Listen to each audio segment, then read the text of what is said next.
ما تجنن.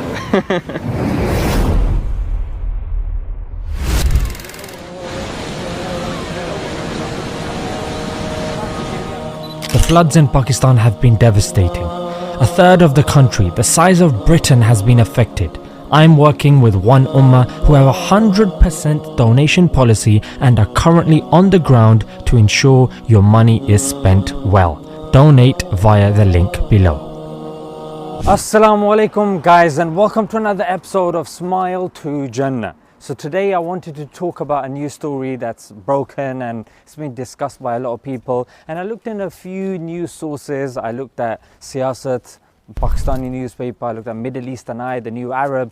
I was hoping for Al Arabiya, which is the Saudi one, but unfortunately there wasn't anything there because I wanted to get a whole view. But this is official, yeah? Dawn Saudi has broken this as well, that the ex-Imam, Sheikh Saleh Al Taleb, he has been arrested. Now he was arrested at 2018, so for 4 years, people didn't know why, but now he's been officially sentenced for 10 years. Now the question arises, why? Why has he been arrested? Well, the general kind of understanding is based upon this speech.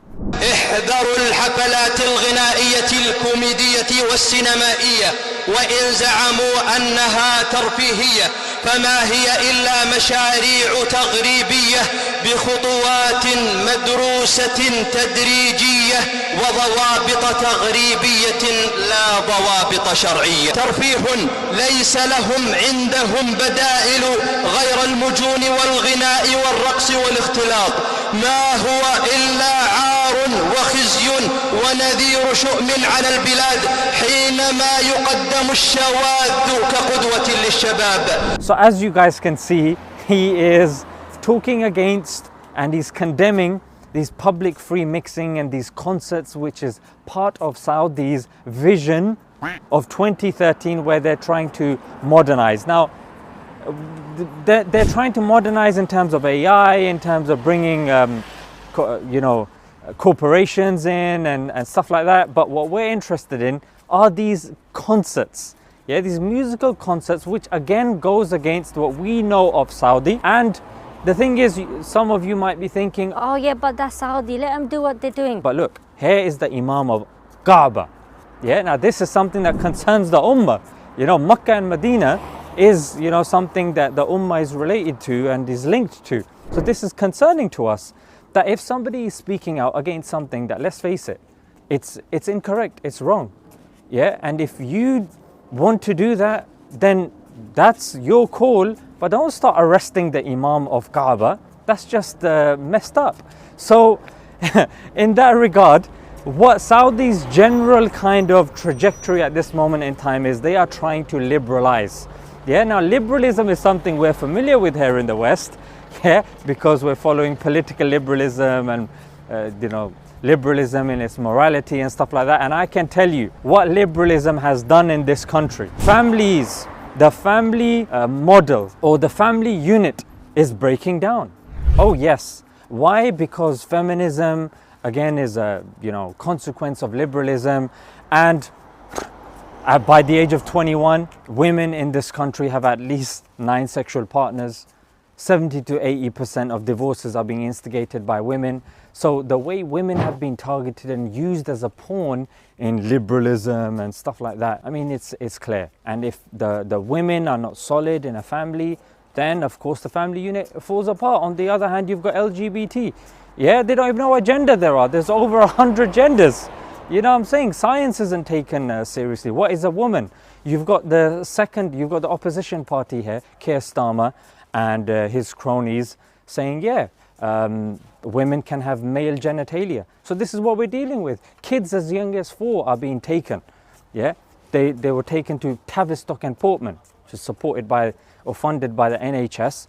To if a boy thinks he's a girl, then no problem, take him to gender realignment. They can't vote, they can't drive, they can't do anything of substance in society. And you ignore if a child says I'm a pirate. But here, no, we got to take him seriously here, mate. Yeah, so this is something that, is a consequence of the modern. We don't know what a woman is. We don't know about genders, mate. We don't know how to keep our family together. We don't know. In fact, love is love. They say love is love. Morality, you know, how do you prove what's right and what's wrong using the liberal framework? You actually can't. You can't prove if something is right or something is wrong. If you speak to an atheist, atheism leads you to nihilism. That a brain surgeon working hard compared to somebody that's just making circles all day, they're both the same. You can't say one is better than the other. I mean, this is what we're dealing with. So you want to liberalize? You want to liberalize? Well, be prepared for this as well. Be prepared for the family unit to break. Be prepared for children to be lost and confused. Be prepared for the laws of Allah to be broken.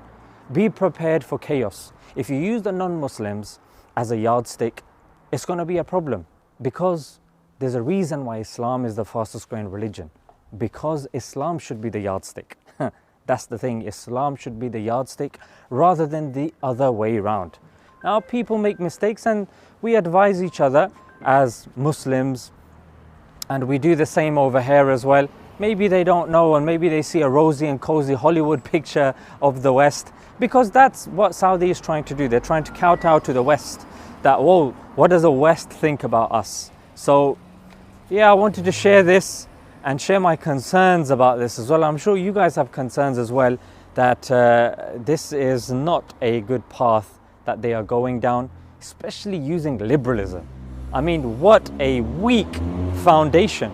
You can't prove the principles of liberalism. You can't evidentially prove them. So when your foundation is weak and you're using corrigible presuppositions, well, what hope is there? Yeah, so may Allah give us the tawfiq to understand. And mashallah, the fact that he spoke out, and it's very difficult for these people to speak out. Respect to Sheikh Saleh Al Taleb. And may Allah give us the tawfiq as well to also speak out. So yeah, there have been other Imams of the past, like Imam Abu Hanifa, Imam Ahmad bin Hanbal, rahimahullah, may Allah be pleased with them, that they have endured hardship from the leadership as well. So this is not a bad sign. Now, of course, we don't encourage this, but you know, the fact that it's happened, it is what it is. Yeah, you should speak out, especially when the fate of hundreds, thousands and millions of people are, you know, at risk. So may Allah accept from us. Let's leave it there, guys. Until next time. Assalamu alaikum.